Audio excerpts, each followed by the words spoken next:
युतीला शुभेच्छा तर दिल्या।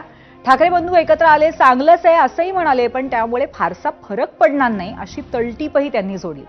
तर उपमुख्यमंत्री एकनाथ शिंदेंनी ठाकरेंची युती ही स्वार्थापोटी झाली असा आरोप केला। जनता महायुतीच्याच पाठीशी उभी राहील अशा पद्धतीचा दावाही केला। ते एकत्रित आले याचा मला आनंदच आहे।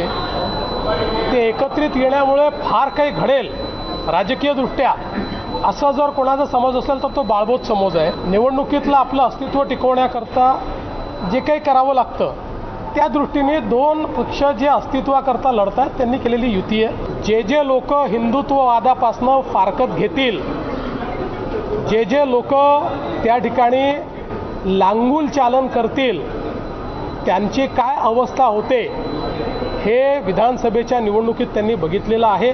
आमचा हिंदुत्ववाद हा केवळ पूजा पद्धतीवर आधारित हिंदुत्ववाद नाही आहे, तो भारतीय जीवन पद्धतीवर आधारित आमचा हिंदुत्ववाद आहे। या भारतीय जीवन पद्धतीला स्वीकारणारा भारतीय समाजाची, हिंदू समाजाची जी मानकं आहेत त्यांना जो मानतो, प्रभू श्रीराम हे केवळ देव नाहीत, हे आमच्या संस्कृतीचं मानक आहे। ज्या प्रकारे मराठी माणसाला मुंबईच्या बाहेर घालवण्याचं काम आणि पाप यांनी केलेलं आहे ते मराठी माणूस यांच्या सोबत नाही, आणि ज्या प्रकारे अमराठी माणसावर सातत्याने हल्ले केले आहेत तेही यांच्या सोबत नाही।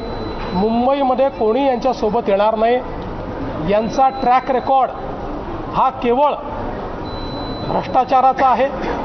यांचा ट्रॅक रेकॉर्ड हा केवळ स्वहिताचा आहे।